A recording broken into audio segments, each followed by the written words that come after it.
Imagina que amanhã o petróleo desaparece. Não é só a gasolina que vai acabar. Em poucos dias a economia para. Os caminhões que levam comida param, os aviões que conectam os países também param, tratores que produzem alimentos também param, as fábricas que produzem plásticos também param e os navios que transportam as mercadorias também param. Na prática, a economia global entra em colapso. Isso acontece porque o petróleo não é apenas um combustível, ele é a matéria-prima invisível que sustenta a civilização moderna. E nesse momento, com as tensões do Oriente Médio, entender o petróleo nunca foi tão importante. Imagina que a economia global é como um corpo humano. O dinheiro é o sangue, mas o petróleo é o oxigênio.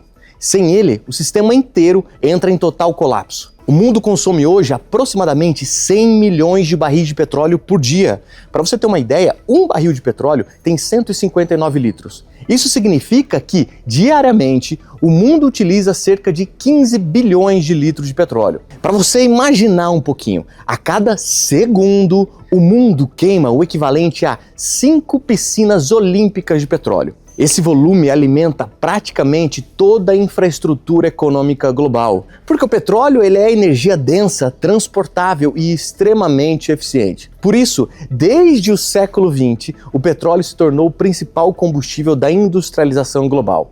Quando o petróleo é refinado, ele é separado em diferentes derivados.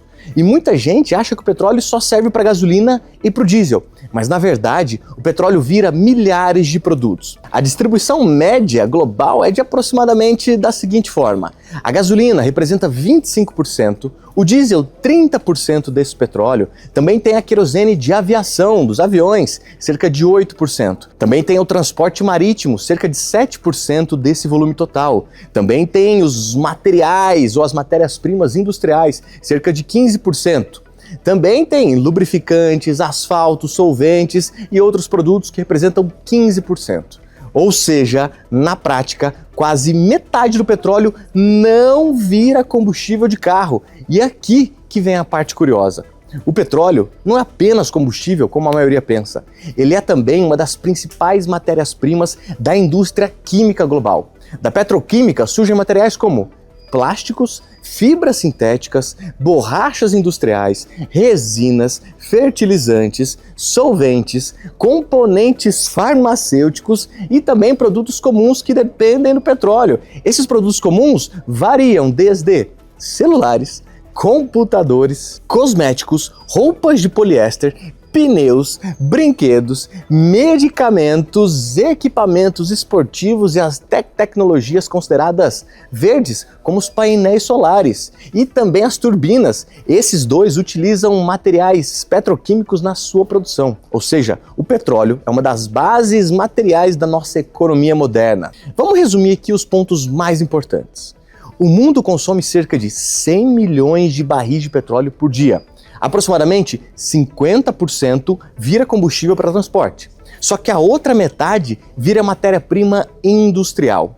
E os maiores produtores de petróleo atualmente são Estados Unidos, Arábia Saudita e Rússia. E os maiores consumidores são os Estados Unidos, a China e a Índia. Mas aqui vai uma curiosidade. Tem a OPEP, que é a Organização dos Países Exportadores de Petróleo. Ela é responsável por cerca de 40% da produção global e detém quase 80% das reservas comprovadas no mundo. E em conjunto, a OPEP influencia significativamente os preços e a oferta, defendendo um grande poder de barganha. Nem todo petróleo é igual, existem algumas diferenças e qualidades. Por exemplo, as principais classificações são por densidade, teor de enxofre e facilidade no refino. E os dois benchmarks mais usados no mundo são o petróleo Brent, que é uma referência internacional de preços, e ele é produzido originalmente no Mar do Norte, e hoje também ele é utilizado para precificar grande parte do petróleo negociado no mundo globalmente, inclusive aqui no Brasil. E um outro tipo de petróleo também é o WTI, que é o West Texas Intermediate. Esse é a principal referência para o mercado americano. Naturalmente, ele é produzido nos Estados Unidos, mas ele possui um baixo teor de enxofre e uma alta qualidade para refino. Além deles, existem também outros tipos, como o Dubai Crude e o Urals, que é na Rússia, e o petróleo do pré-sal, aqui no Brasil. Cada tipo possui características diferentes, portanto, preços também diferentes. Uma das instituições mais importantes do mercado é a OPEP. Esse grupo, como eu citei agora há pouco, ele reúne grande parte dos produtores. Os principais são Arábia Saudita, Irã, Iraque, Emirados Árabes, Kuwait, Venezuela e também outros. E junto com os aliados, a Rússia no caso, eles controlam cerca da metade da produção global. E quando esses países reduzem a produção, a oferta diminui e os preços disparam. E quando eles aumentam a produção, os preços tendem a cair. Por isso, as decisões da OPEP frequentemente movem o mercado financeiro e também os preços do petróleo. Já o Brasil se tornou um grande produtor de petróleo graças às nossas reservas do pré-sal. E a principal empresa do setor, vocês já conhecem, é a Petrobras. A produção brasileira, para vocês terem uma ideia, supera os 4 milhões de barris por dia, colocando o Brasil entre os maiores produtores do planeta. O petróleo hoje é uma das maiores exportações brasileiras, é uma fonte relevante de royalties e é uma peça importante da política energética nacional para controle de preços, inclusive nesse momento. E quando o petróleo sobe muito o preço, o impacto ele se espalha rapidamente, porque tudo é feito de petróleo. Mas os preços mudam no transporte, produtos agrícolas, a logística global fica mais cara ou mais barata, dependendo do preço do petróleo.